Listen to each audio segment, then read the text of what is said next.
just like our physical health, we all have mental health, and it should be part of how we do our jobs. Because if we can feel comfortable, if we can create organizations where we feel psychologically safe to show up as our whole selves, we are going to give our whole selves to that organization. We are going to feel empowered. We are going to feel engaged. We are going to feel productive. We are going to build great relationships. And if an organization can take care of their people, we are absolutely just going to turn around and take care of the organization.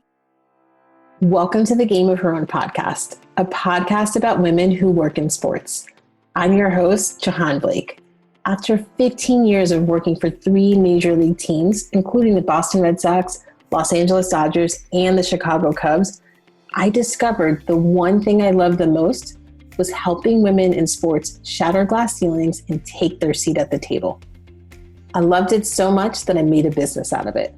I have the honor of coaching high-performing women in the sports and entertainment industry and supporting them as they go after exactly what they want in their career. So if you are feeling tired of waiting on the sidelines, done being overlooked for promotions, and you're ready to pull ahead of the pack and take your career to the next level, girl, I'm here for it. I also created the Game of Her Own podcast to support you as well. We are here to share the stories of incredible women who work in sports and entertainment. These leaders and trailblazers will inspire you with their success and the lessons they've learned along the way to the top. Ladies, there is nothing like women empowering women. I am so honored you're here. There is absolutely no shortage of discussion around the topic of mental health. You can't scroll through social media, scan headlines in the news, or even now watch a sporting event without hearing someone bring up mental health. Now, as somebody who lives with anxiety, I am grateful for this topic becoming a recurring conversation. Now, the problem is knowing that something is important and knowing how to take action are 2 different things, and not everyone knows how to take action within the workplace. And it's why I invited Lindsay Recknell, President and CEO of Mental Health in Minutes, to be a guest on the podcast. We talk about great topics like how to open the door to the mental health conversation, how to engage senior leaders, some things managers should not do when it comes to mental health discussions, and why you don't need to be intimidated to have conversations about mental health in the workplace. I think you guys are going to love this conversation. All right, Game of Her Own listeners, let's do this. Lindsay, welcome to the Game of Her Own podcast. I'm so excited you're here. I am so excited to be here. I have been waiting for this for weeks. Yes, me too. This is a really hot topic to discuss. And I know you are a unique guest, right? You don't work in sports, but the company that you run 100% applies to people who work or play sports. It applies to humans, period, right? If you're a human, this topic applies to you. But before we get into what you do, take us back in time and tell us when you first fell in love with sports.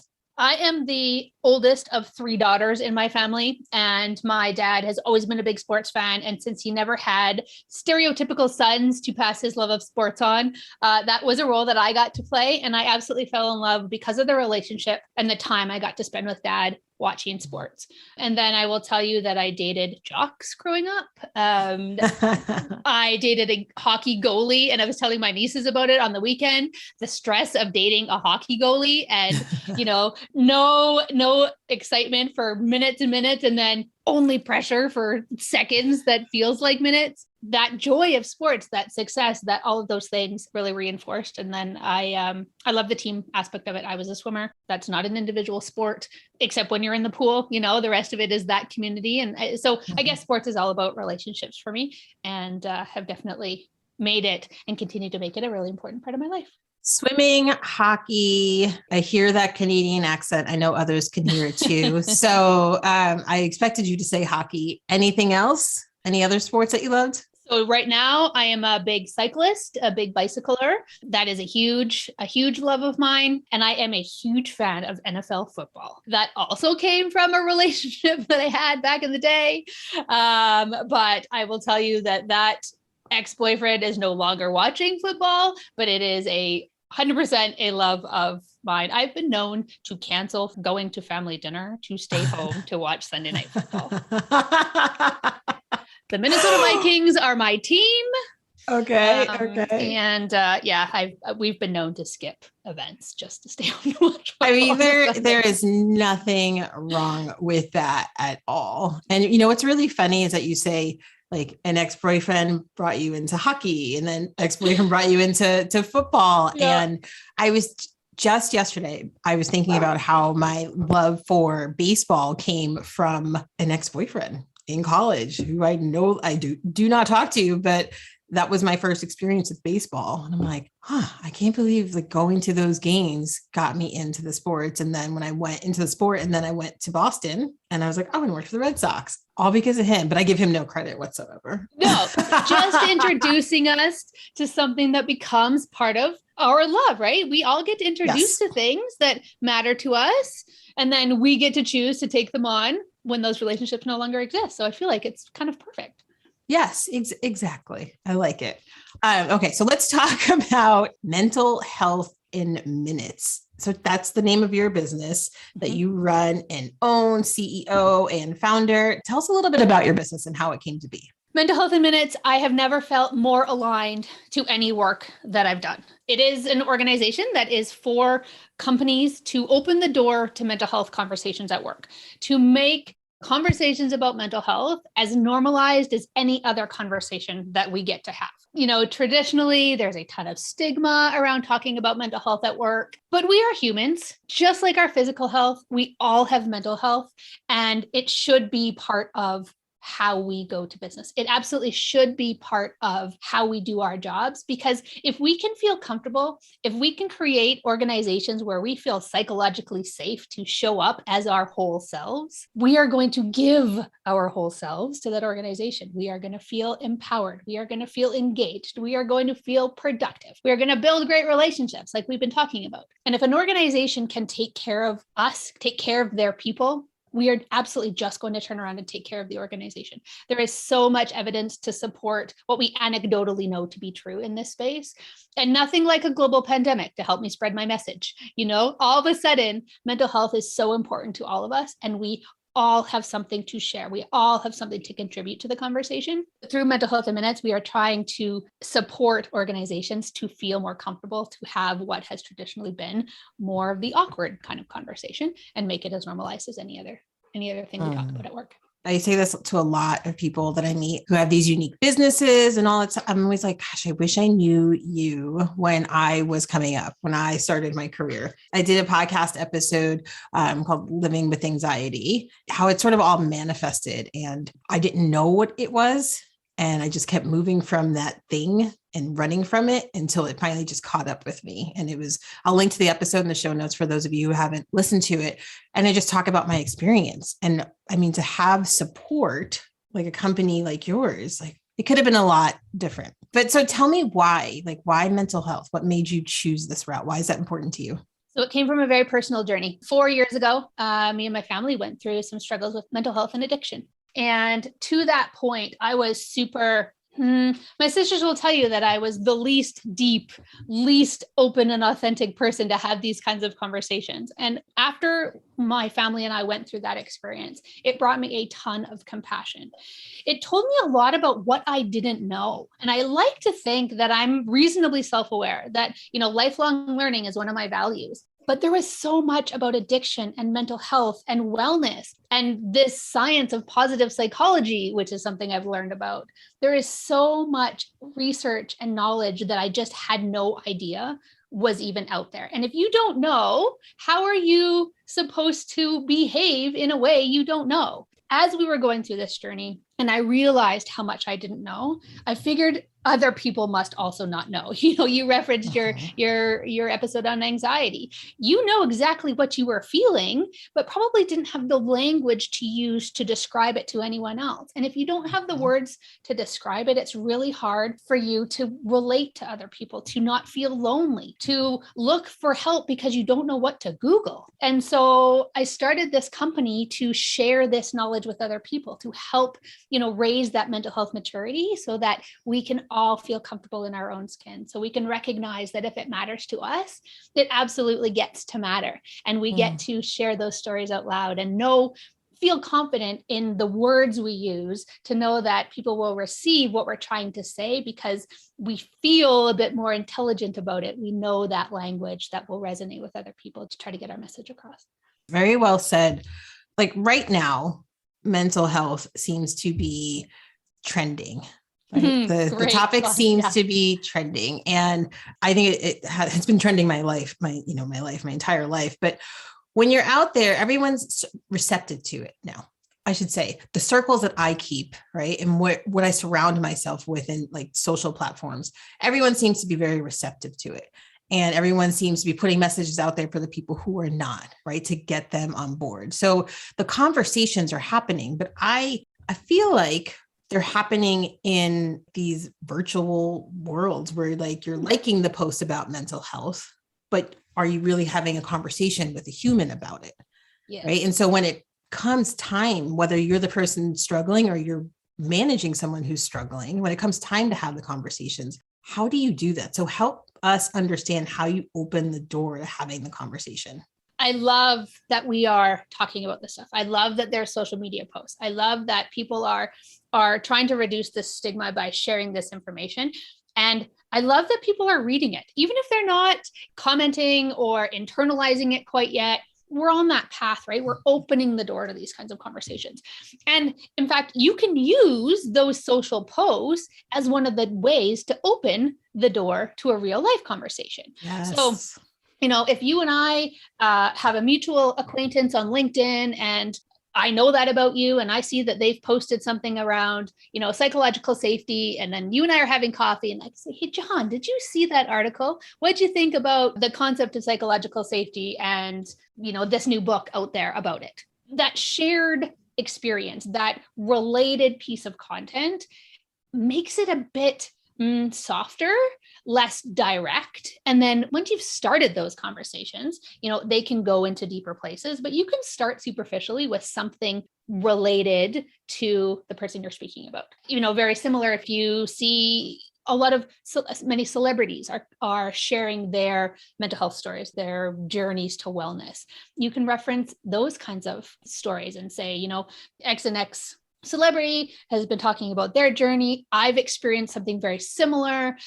Can I talk to you about how you can support me along this journey? You can segue somebody else's experience and relate it to what's going on for you and ask for support that way. You could be direct. You could literally go to someone you know and trust and love and just say, you know what? I need help. I don't know what to do about it, but I haven't been feeling like myself today. Can you help a girl out? You can approach it from a direct point of view. It doesn't have to be subtle. The last suggestion that I have here is you could bring a doctor's note. So if you don't feel comfortable being super assertive about it or direct about it, you could go and see your doctor and bring a doctor's note to say, hey, a professional has told me that I need to do this or get some help or something, and use that for a little bit of confidence booster, a little bit of bolstering support, and use that to open a door to a conversation. So I love all those. And I love just using what's out there in the headlines to start conversations. Like what easier way to start them than to something that, everyone's seen, right? That somebody's talking about, J-Lo's talking about suffering from anxiety. No idea if that's true. I do know that Lady Gaga was like, when she was about to perform at the inauguration, like she talked about how nervous it made her, how much anxiety she had around it, and what she did to help ease some of that. And so she was very fortunate to be able to share it and be comfortable and have a support system. Talk a little bit about, and you said something interesting. You said when you were having your family struggles, you were the last person to be open up, vulnerable, and talk about these sort of things. So what happens if people are like you? People were nodding their head like, yes, that's me. Don't come talk to me about this stuff. Like, how do you receive those conversations? Because here's the deal. At the end of the day, if it's something new and it's a hot topic or a sensitive topic, it's sometimes uncomfortable and you don't know what to do. So help us out, Lindsay. Super uncomfortable. So I remember for me, I felt quite shameful. I thought, well, how is this happening to me? If I thought about myself as a kid and then where I was at 37, I never expected to be in that scenario. So there was a lot of shame tied up in that. There was a lot of doubt tied up in that. And how could I move forward and not get into down the same path again? There was also an embarrassment. I pride myself on being a leader and other people looking up to me. And if they knew what was going on, in my personal life, how could they take me serious in my professional life? All of these kinds of messages were going around in my brain. The thing that flipped the switch for me is my husband said to me one day, "You need to tell our story." He actually said, "You need to write a book." And one day I'll probably do that. But I looked at him and I said, "What are you talking about? Like, this is private between us." He says, No. Somebody else needs to hear this, because if they're going through it, maybe it'll take them less time to get through. Maybe it'll change the trajectory of someone else. You don't know what words, what language, what conversation is going to resonate with the people that are hearing it. And so if you just talk out loud, if you just share these stories out loud, what if you had a positive impact on somebody else out there? And that has truly been the motivation for me to start talking, and then seeing the impact on my own self, my own positive mental health, and the impact on other people has been the thing that's kept me talking about it. The thing that's absolutely kept this trajectory going. Yes, I love that. So it's just receiving it, just talking, and not being so concerned with saying the right thing. Yeah. Fears are louder in the dark. And so if you can talk them out loud, if you can speak them out loud, the chances of them not seeming as bad in the light is very, very high. And there's power in that too, because often when we're in our head, when we have no outside positive influence, we have no professionals that are supporting us and coaching us, and we don't know what we don't know, we get down into those rabbit holes. We get down into that negative spiral of thought, and it's hard to get out of it. But if you can talk out loud, you will feel better about it. You will see the impact, the positive impact of those around you, and you will learn what you don't know, because nobody knows what questions you need to ask unless you're talking out loud about it. What type of companies do you work with? So mostly corporate organizations, although we've worked with restaurants, trades, professional services, any organization that wants to have really cool conversation. Okay. Because like you said at the beginning, we are all human. We all have mental health, and the work we do within Mental Health in Minutes is totally customizable to your organization. If I can just briefly talk about our model really quickly, we're a digital subscription of resources and materials to help you have better conversation. So if you are an HR professional or a leader who wants to teach burnout to your people, you could absolutely hire a speaker, and they could come in and they could deliver a 1-hour lunch and learn all about burnout. Or you could do the research, you could do the presentation yourself, put the material together yourself and deliver that to your team. You could have your team members to do it. All totally great options. Mental Health in Minutes takes all of those options and gives you the material to be able to execute on them. So we give you the research, we give you the podcast, we give you the blog entries, we give you all of the research that you will need and the presentations. We teach you to deliver it, and we give it to you in 60-minute versions, 5-minute versions, and 15-minute versions. So no matter how much time you want to spend in your organization talking about mental health, we are here to support you to do that. You get to choose, because we've given you everything to meet you and your people exactly where they're at on a particular topic. If you're a restaurant, you can take the slides and customize the discussion points to your situation. The same as you can use the same slides and just customize the conversation to your insurance company or your sports team. I love that. I don't want to say it's so easy, but utilizing those resources is easy. Yeah. Right? Like you are making it really easy for your clients to have the conversation, support their staff. And I got to imagine, actually, I'm not imagining, I know this to be true. Managers right now there's a lot of pressure to get it right. Because really at the end of the day, someone's life is at stake, right? You want to make sure you're doing the right thing. So there's a lot of pressure there. So what would you say, without sending me a bill for this conversation, but what would you say to managers, on maybe just one or two things they shouldn't do, even though that naturally feels right? Does that make sense? Yeah. Don't try to solve it. Yes. You don't know what your person, your colleague, your teammate, even your boss You don't know what they're going through, right? Maybe they haven't talked out loud yet. Maybe they haven't shared with you what's going on. And regardless, even of if they have, your perception of their situation is going to be different than the reality of it for them. And so just create a space for them to speak. Hold that space for them and just be compassionate, be open-minded, present, and most importantly, non-judgmental. And ask them what they need from you. Maybe they need some brainstorming on solutions. Maybe they need you to go with them to a counselor. Maybe they need you to look up your employee family assistance PAN phone number. Whatever they need, just follow their lead. Be there in whatever way they need from you.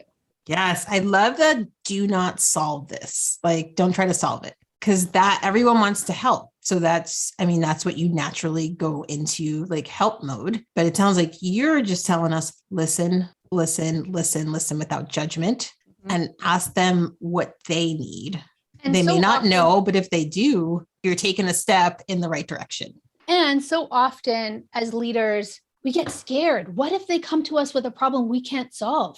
Awesome. Let them come to you, share their issue, their problem, their thing, and then go with them to get professional help, or send them to get professional help. Nobody says you have to be the savior of them, right? That is something that I hear all the time is, I'm scared. I won't know what to do when somebody comes and talks to me. Cool. You don't have to be. You just get to be their friend, their support, their confidant, and then help them get the help they need from the professional, whomever that is. Employee family assistance plan, the police, a psychologist, whomever it is. You can just be that person to help them get that next support, but be the person they feel comfortable coming to, because we keep telling people to ask for help. Be the person they know they can come to for that kind of support. Just hold the space. Well said. Love that. Hey, Jahaan here. I hope you're enjoying the interview. I'm sure you are thinking about your own career right now and how you can pull out in front of the pack to take your career to the next level. For 18 years, supporting women in sports has been my favorite part of my career, and I would love to support you. Whether it's joining my free Game of Her Own community or one of my one-on-one coaching programs, I am here for you.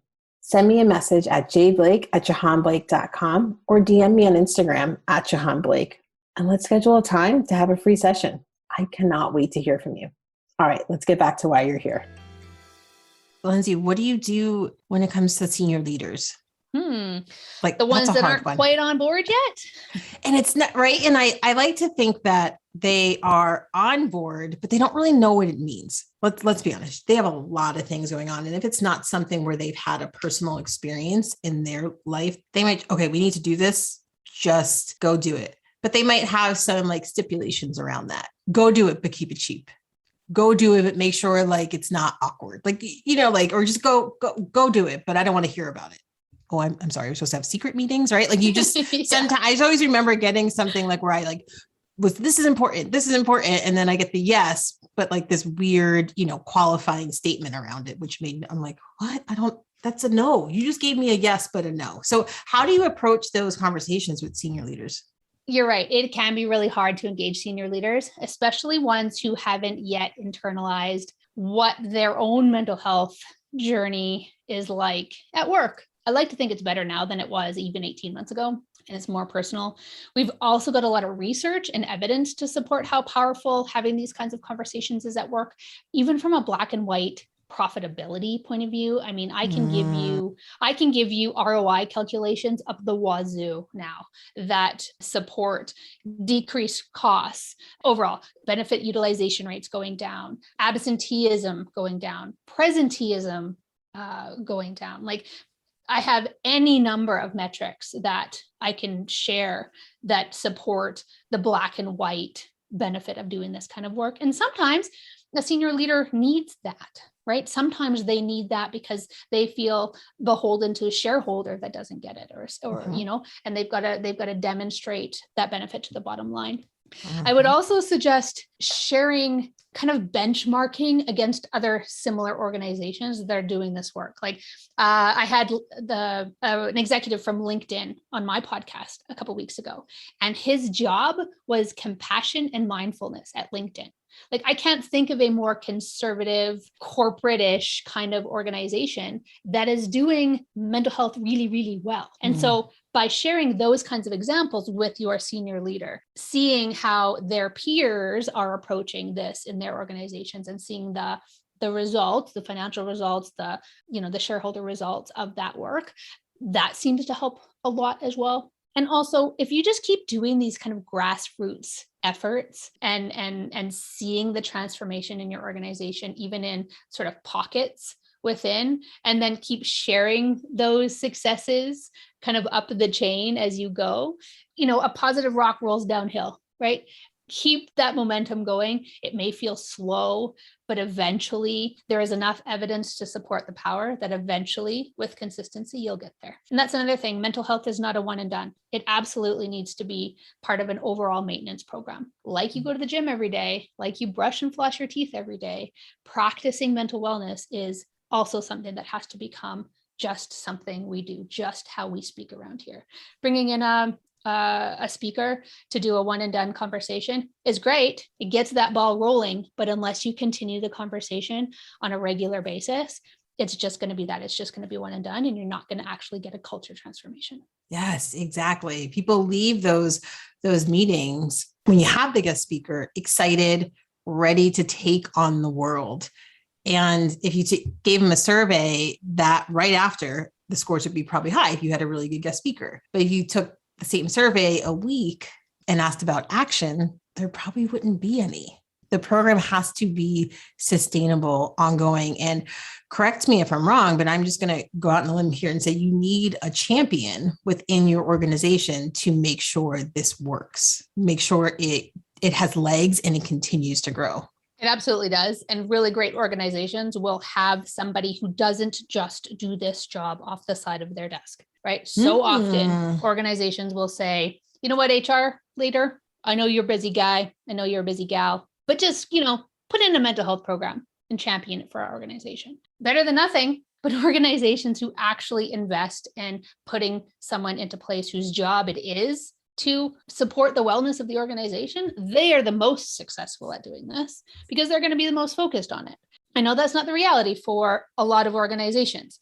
And so it's actually a problem we've solved within Mental Health in Minutes because we've engaged everyone to be able to have these kinds of conversations. And long term, we've got our lunch and learn style presentation. And then every week you get a new podcast with some discussion questions to talk about that same topic. You've got a 5-minute version of a slide where you go to a team meeting and it becomes the safety share that happens at the very beginning of every meeting. There are ways to incorporate it so it just becomes the way you work. So you don't need one champion. You've all of a sudden got everyone included in that conversation. And when they continue to see the benefits, or when they see the benefits, they will continue to want to have those conversations over and over, especially when they have the tools that support the knowledge, so they don't have to feel like it's something they aren't comfortable talking about because they don't know the research or what the topic is. Yeah, that's a great best practice you just shared with us. Just having a dedicated person. It's not someone's side job within an organization, right? So often we take different sort of, you're on this committee, you do this, in addition to your full-time job. It's like a privilege you get to work on this, but we're not going to give you any extra money. Right? Like you're saying the companies that do it well and where it impacts the ROI in a positive way are companies who dedicate one person to this role. Yep. There's organizational psychologists. There are people who are responsible for people and culture. Even learning and development teams can have a mental wellness role. Another role that I've heard of called a wellness management manager. And you can incorporate benefits management, your psychologist and your massage therapist and all of that kind of benefits, your health and wellness benefits. You can incorporate physical wellness as part of this role. Overall employee wellness is the kind of position that we're talking about. And there is absolutely enough job there, enough roles and responsibility there for a single person. Even if you do it half right, there's enough work there for a dedicated role. Wow, interesting. Is there one other best practice that you're seeing from corporations who do this well and do it correctly? If you can get a senior leader to talk about mental health from their own perspective, maybe share something that has gone on for them, or a way that, they're suffering from workload management, something that would really relate to the other people in the organization, the ones on the front line doing the work. If they can see from somebody that they trust and respect that these kinds of feelings and this kind of experience happens to them as well, it helps the rest of us to know that it's okay, that it's normal, that it matters, that it's okay to be impactful and have these kinds of conversations. If a leader can share and model that behavior out loud, it just gives the rest of us a little bit more permission, a little bit more confidence to have those conversations ourselves. That is fantastic. Thank you for sharing those. It is my pleasure. There's a lot here for everyone to kind of dig into and unpack, although I hate that saying, but I say it all the time. I just hate it because now it's like super popular. So I got to come up with something else. You probably popularized it. It totally was me. All right. Are you ready for our rapid fire questions? Oh, bring it on, sister. Yes. I don't know that I told you that these were coming. I could do it on the fly. You bring it. All right. So first thing that comes to mind, what is your favorite sports moment?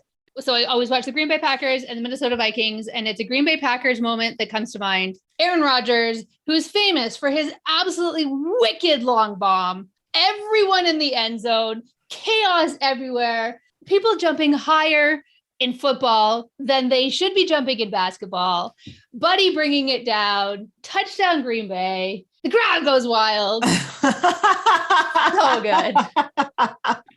That is the first reenactment I've ever had with this question.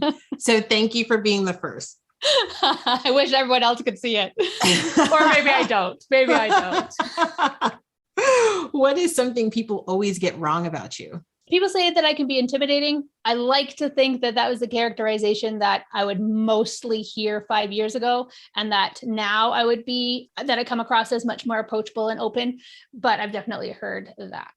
What is one food you wouldn't want to give up? Ooh, chips. I love chips. Don't make me give up chips. Like what kind of chips? So I'm Canadian, we established. We have a brand called Ruffles, and there is a flavor called All Dressed, and they are delicious. I was like, we have Ruffles, but I don't think we have All Dressed. You do not.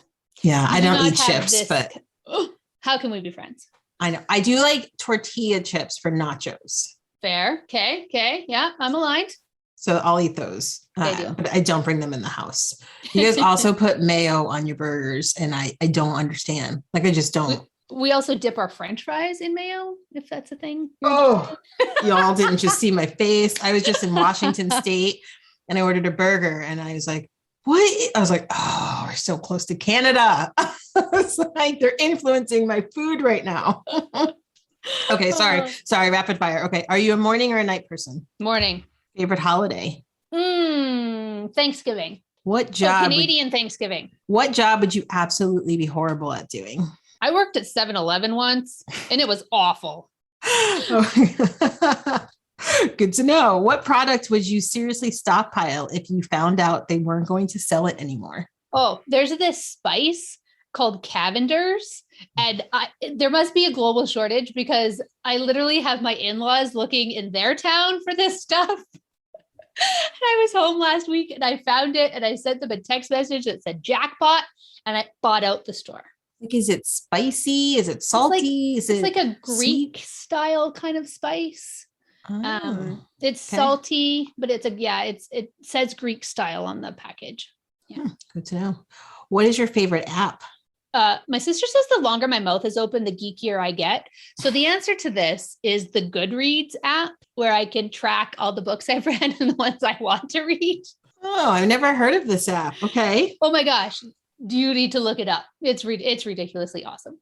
All right. We'll check it out. Twitter, Facebook, LinkedIn, or Instagram. I spend most of my time on Facebook and LinkedIn. Facebook for personal things and LinkedIn for professional things. I'm terrible at Instagram, and I don't do any Twittering. Who is your biggest inspiration in life? My dad. I know that's kind of like a cheesy answer, but honestly, he is the guy I call when things are great. He is the guy I call when things are terrible. He set the foundation for my sisters and I. He loves my mom like nobody's business. And it's definitely, he's definitely aspirational. Oh, I love that. As a child, what did you wish to become when you grew up? A librarian. Again, with the geekiness, but yeah, books and lifelong learning is hugely influential in my life. And I figured if I could be a librarian, I could share that with other people and also never run out of books to read. All right. So the last question I normally ask the future of women working in sports is, and I ask people to fill in the blank, but I think I'm going to switch it up here for you and say the future of mental health is commonplace. Is just something we talk about as common as we talk about our physical health. I'm going for a run. I'm going to see my therapist. Nobody blinks an eye. Yes. That is what I would love the future of mental health to be all about. Yes, I love that. And it's funny. I was just going to tell a story and I was like, oh, wait, no, don't say that. I was telling somebody, I'm not going to out this person. I was like, oh, I got to find a new therapist. And they were like, it was a family member like, oh, have you gone crazy? Now I love this person with every part of my being. So it was just like, oh, you can't say that to people, but there is this, you want people to be able to say it in mixed company and not feel like you said something wrong. You want to be received in the manner it was intended. Yes. You want to feel supported the same way nobody would say anything about you going for a run, unless you're not a runner, unless it's something, but same deal. Like, it's about compassion. I truly believe compassion has the power to change the world. And if we can receive people's stuff from a place of compassion and curiosity, imagine what a world that would be. Yeah, I agree. Lindsay, how do people get in touch with you? Tell us like all the things, obviously not your Twitter account. Not my Twitter account, but you could find me at my name, Lindsay Recknell. It's unique enough that I'm the only one. Also at mentalhealthinminutes.com is my website. It's also all of my social handles. And I have 2 podcasts. One's called Hope Motivates Action, which is all about telling inspiring stories from people who are doing cool things. And the other one is Mental Health in Minutes, where I help leaders to have more conversations about mental health at work. That is fantastic. I will link to all those in the show notes. Thank you so much for spending your time with us. It has been my absolute pleasure. I can't even believe that our time together is over already. Thank you so much. So what did you think of this episode? Do you know another woman who works or is aspiring to work in sports? Would you do me a favor and share this with them? It would mean so much if together we could support and inspire other women on their journey. And let's stay connected. I love meeting and talking to new people. Follow me on Instagram at Jahaan Blake and join the free Game of Her Own community by visiting jahaanblake.com. I can't wait to meet you.